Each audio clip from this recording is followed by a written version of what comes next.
Hai, bertemu dengan saya di channel YHI Official. Bagi sahabat yang baru melihat channel ini, alangkah baiknya agar sahabat tidak lupa untuk mengklik tombol subscribe dan aktifkan lonceng notifikasinya agar sahabat sekalian mendapatkan update video terbaru mengenai channel ini.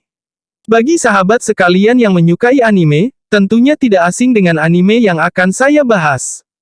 Ya, benar sekali, anime yang akan saya bahas yaitu Tate no Yusa Nariagari. Oke, langsung saja pada pembahasannya. Di awal scene episode 1, kita diperlihatkan sosok pemuda yang sedang duduk di pantai dan seorang anak separuh binatang, yang ternyata itu merupakan sebuah mimpi. Pemuda tersebut bernama Iwatani Naofumi. Ia merupakan mahasiswa semester 4 dan juga otaku. Di pagi itu, Iwatani Naofumi atau biasa dipanggil Naofumi sedang berjalan keluar untuk melihat sebuah perpustakaan. Di sini, Naofumi ingin membaca sebuah novel dikarenakan pengeluaran yang terlalu banyak akhir-akhir ini. Ketika ingin mengambil sebuah buku, Naofumi menjatuhkan beberapa buku pada rak yang menyebabkan dia tertimpa. Tanpa disadari dia melihat sebuah buku berwarna merah dengan judul Legenda 4 Senjata Pahlawan. Naofumi melihat buku tersebut dan membaca ada 4 pahlawan yang dipanggil ke dunia lain yaitu pahlawan pedang, tombak, panah, dan perisai. Di sini Naofumi membaca sampai kepada halaman yang menceritakan tentang pahlawan perisai, tetapi halaman tersebut kosong sehingga Naofumi terheran.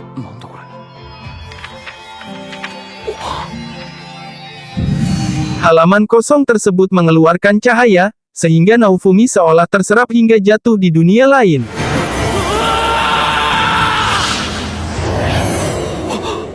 Pada dunia ini Naofumi yang tidak tahu apa-apa dimintai pertolongan untuk menyelamatkan dunia tersebut. Naofumi melihat ada 3 orang yang memegang senjata pedang, tombak, dan panah. Tanpa disangka, Naofumi melihat dirinya yang telah dipanggil itu menggunakan perisai. Tate? Maji kayo? Sore wa douyou imi desu ka? Para pemanggil mengajak keempat pahlawan ke istana untuk menemui raja. Dari sebuah kamar, ada sosok seorang wanita yang mengamati keempat pahlawan yang dipanggil.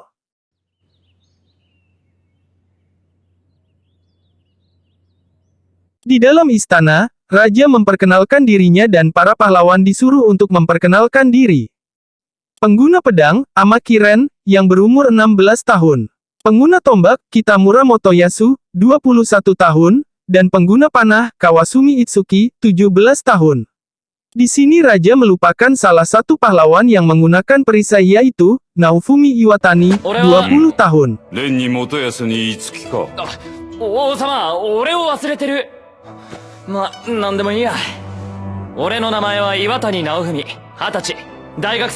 Raja menjelaskan bahwa para pahlawan dipanggil untuk menghentikan sebuah gelombang kehancuran. Di sini dijelaskan kalau setiap negara memiliki 1 jam pasir yang akan menghitung lamanya gelombang kehancuran terjadi.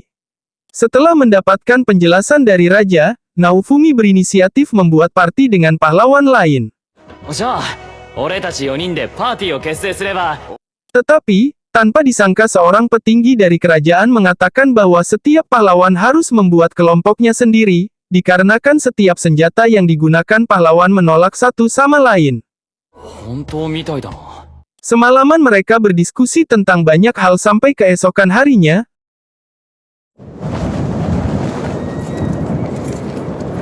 Raja dan petinggi istana telah menyiapkan kelompok untuk para pahlawan. Di sini para pendamping yang dipersiapkan raja memilih dengan siapa mereka akan berkelompok.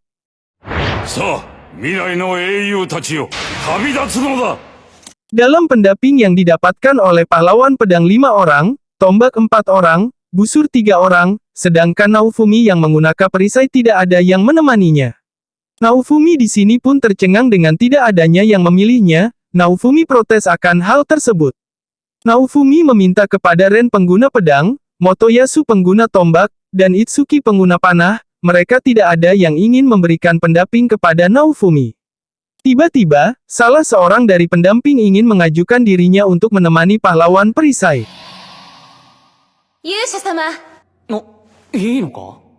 Hai. Dia merupakan pendamping dari pahlawan tombak yang bernama Mei Sophia.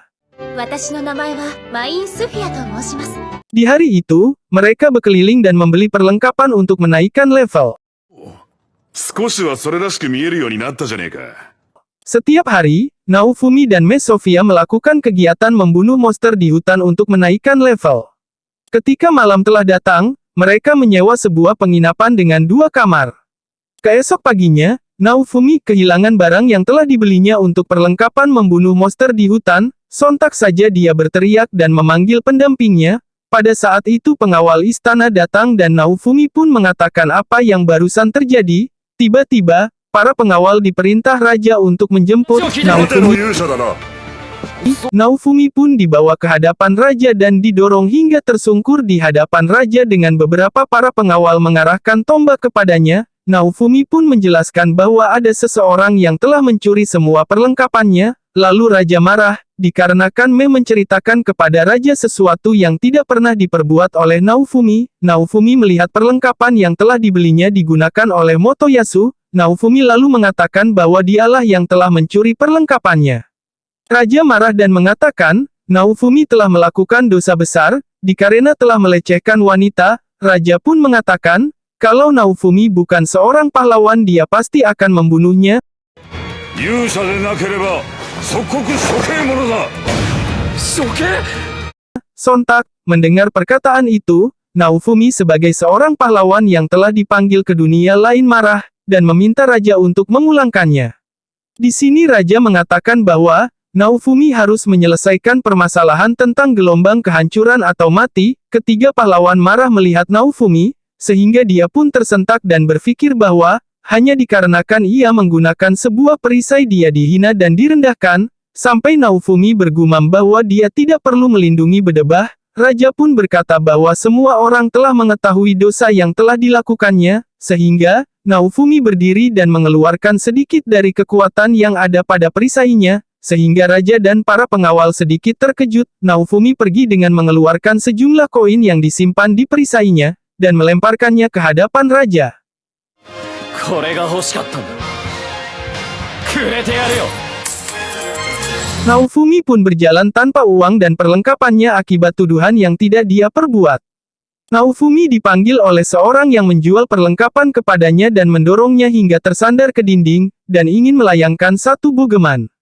Setelah melihat raut wajah Naofumi dia mengerti dan melepaskan Naofumi dan memberikan sehelai kain yang katanya untuk melindungi. Naofumi kesal, marah dan melampiaskan semuanya di hutan hingga membunuh banyak monster balon dan menjualnya.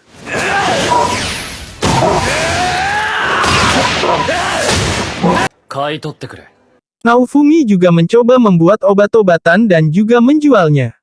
あそこでこれほどの品が取れるとは。もう少し質が悪いかと。 Dia juga tidur di hutan, dia juga hampir dirampok.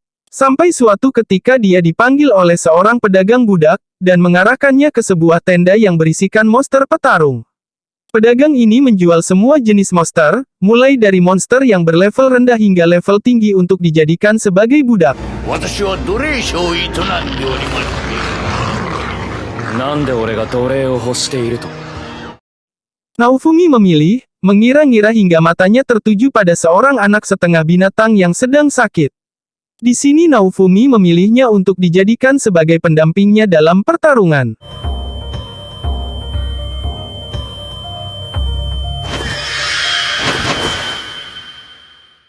Baiklah, cukup sekian dalam pembahasannya. Kalau ada salah dan kurang saya minta maaf. Bye-bye.